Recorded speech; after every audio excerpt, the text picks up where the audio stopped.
The second thing here is you are infatuated with the idea of dating. I'm trying to figure out the best way of wording this, but I think at the end of the day, I'm just going to have to say it. Sometimes you're just not being real with yourself, right?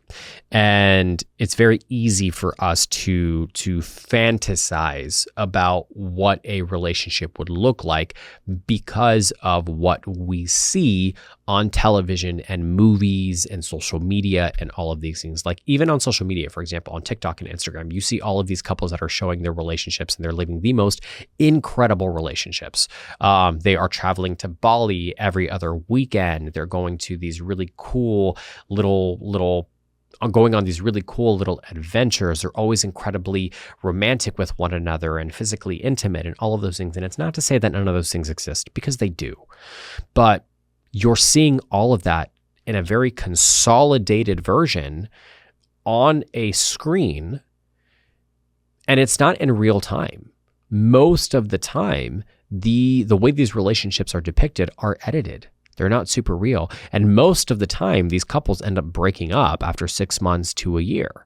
If you don't believe me, go and check out a lot of these couples that you have followed before. A lot of them, unfortunately, don't last that long. So basing your relationship off of what you see on social media, on television, in movies is not realistic. That's you falling in love with the idea of the relationship and the idea of dating. The harsh reality is that it takes work. It takes commitment. It takes sacrifice.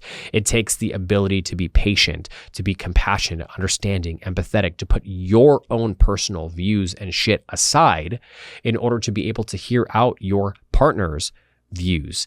And even when you hear your partner's views, if it's something that you don't agree with, being able to find commonality and common ground and be able to still have respect for that person, even if you have different perspectives and different views. With are all things that are involved in creating a relationship. So is it that you are actually in love with the relationship itself, with the person, with your partner, or is it that you're in love with the idea of what a relationship represents? It's a really important thing to ask yourself.